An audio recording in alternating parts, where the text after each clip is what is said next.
Hello everyone. I, Aradhna Pandey, on behalf of Vishwa Samvad Education Foundation and National Institute of Mass Communication and Journalism would like to welcome you all in the new episode of Acchhi Khabar. The first news is about the space station which would be set up in India by 2035 as said by Union Minister Jitendra Singh.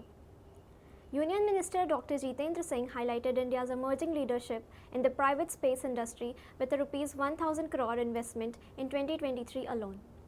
The space economy is set to grow up fivefold in the next decade, reaching $44 billion. Singh praised the budget 2024-25 as visionary, potentially revolutionizing India's role in global space exploration. He credited Prime Minister Narendra Modi for liberating the space sector from decades of self-imposed secrecy, allowing private companies to engage with ISRO through the 2023 New Space Policy. The minister also noted the establishment of InSpace E in 2020 and New Space India Limited, which have fostered rapid sector growth. Startups like Agnikul, Cosmos and Skyroot, now numbering nearly 300, are gaining global recognition, attracting international attention, including from SpaceX. Singh emphasized the creation of ample job opportunities and entrepreneurial avenues for India's talent pool, which previously sought opportunities abroad. The next news is about Vinesh Phogat, who wants to mentor new wrestlers in the hometown. Indian wrestler Vinesh Phogat was overwhelmed by the grand reception she received upon her return from the Paris Olympics. Vinesh, who was disqualified in the 50 kg final for being overweight, expressed her desire to train women wrestlers from her village, Ballali, to surpass her achievements. After arriving at Delhi's IGI airport, Vinesh's journey to Ballali took nearly 13 hours with multiple felicitations by supporters and Khap panchayats along the way. Vinesh reached her village around midnight, where she was welcomed with tears, smiles and immense pride by her neighbors and friends.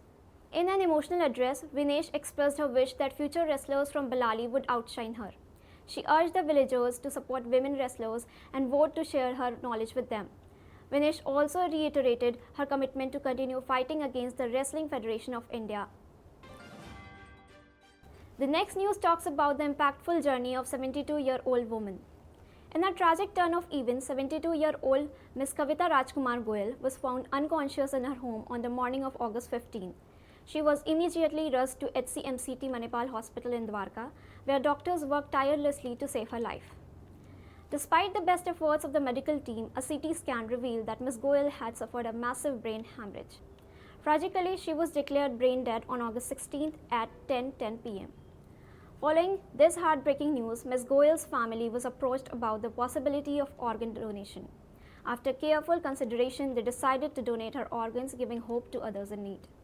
Ms. Goyal's kidney were allocated by the National Organ and Tissue Transplant Organization, with one kidney going to a 52-year-old woman at HCMCT Manipal Hospital and the other to a 63-year-old man at Artemis Hospital. Additionally, her corneas and skin were donated, offering a second life to multiple recipients. Dr. Shrikant Srinivasan, chairman of the Manipal Institute of Critical Care Medicines, stated that despite intensive care under the neurosurgery and critical care teams, Ms. Goyal could not recover from the massive brain hemorrhage. Dr. Avinish Seth from the Department of Gastroenterology and Hepatobiliary Pancreatic Sciences added that the medical team worked closely with the family, providing them with the necessary information and support. Next news talks about Indian Railways, which are set to launch Master Clock system.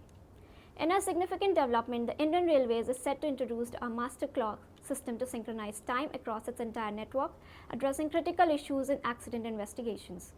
Currently, station masters manually set time based on the section controller's instruction.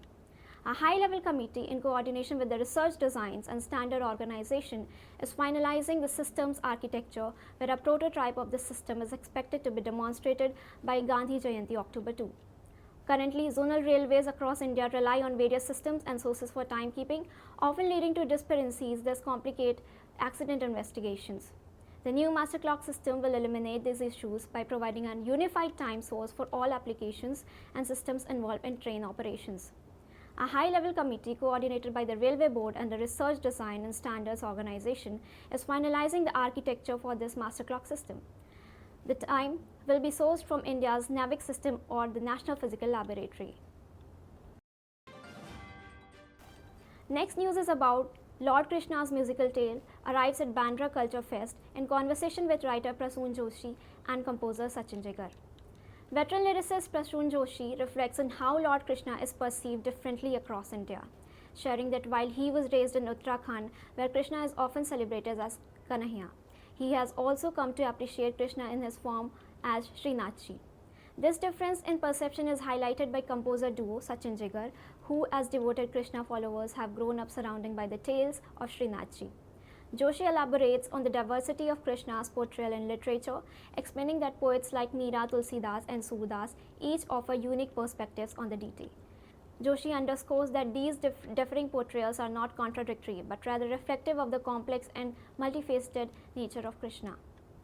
Over the past year, Joshi and the composer duo have collaborated to create the musical Rajadhiraj Love Life Leela, which brings the story of Krishna to life. The production incorporates a variety of traditional instruments to evoke the musical essence of regions like Dwarka, Vrindavan, and Mathura. Sachin and Jigar explain how they meticulously researched and included regional sounds to enhance the authenticity of the play. Brand new experience at Delhi Airport's Terminal 1. Excitement is building at Indira Gandhi International Airport in Delhi as the newly constructed Terminal 1 began operations on Saturday. According to officials, the terminal successfully managed 13 flights on its first day.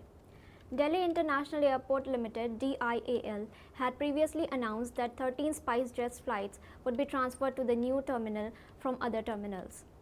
An official mentioned that starting from September 2, Indigo will relocate 34 flights to the new terminal, most of which will be moved from the overcrowded Terminal 2.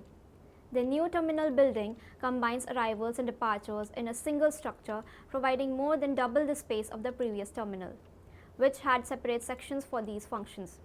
Although Prime Minister Narendra Modi inaugurated the new terminal on March 10, it remained non-operation until DIAL and other agencies completed a series of trials.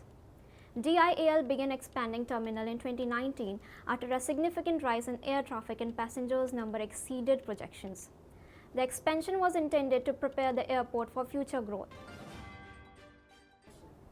Former Meta COO Sheryl Sandberg is set to invest in a Bangalore-based AI company.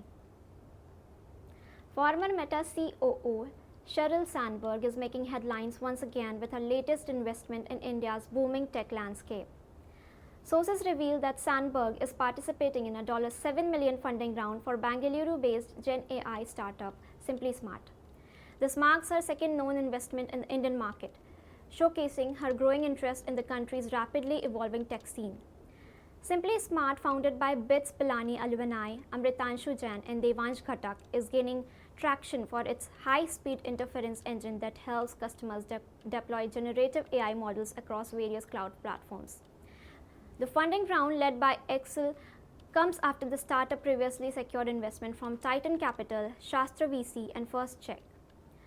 While Sandberg's involvement signals a strong endorsement of the startup's potential, SimplySmart's Jan has clarified that she is not currently participating in any investment rounds with the company. This development follows earlier reports that Sandberg had invested in another Gen AI startup, Emma, known for its productivity-enhancing AI solutions. As investors in Silicon Valley and beyond keep a loose watch on the emerging Gen AI space, SimplySmart's success story is one to follow. Abhay Mohan clinches Formula 1600 National Championship with 10 consecutive wins.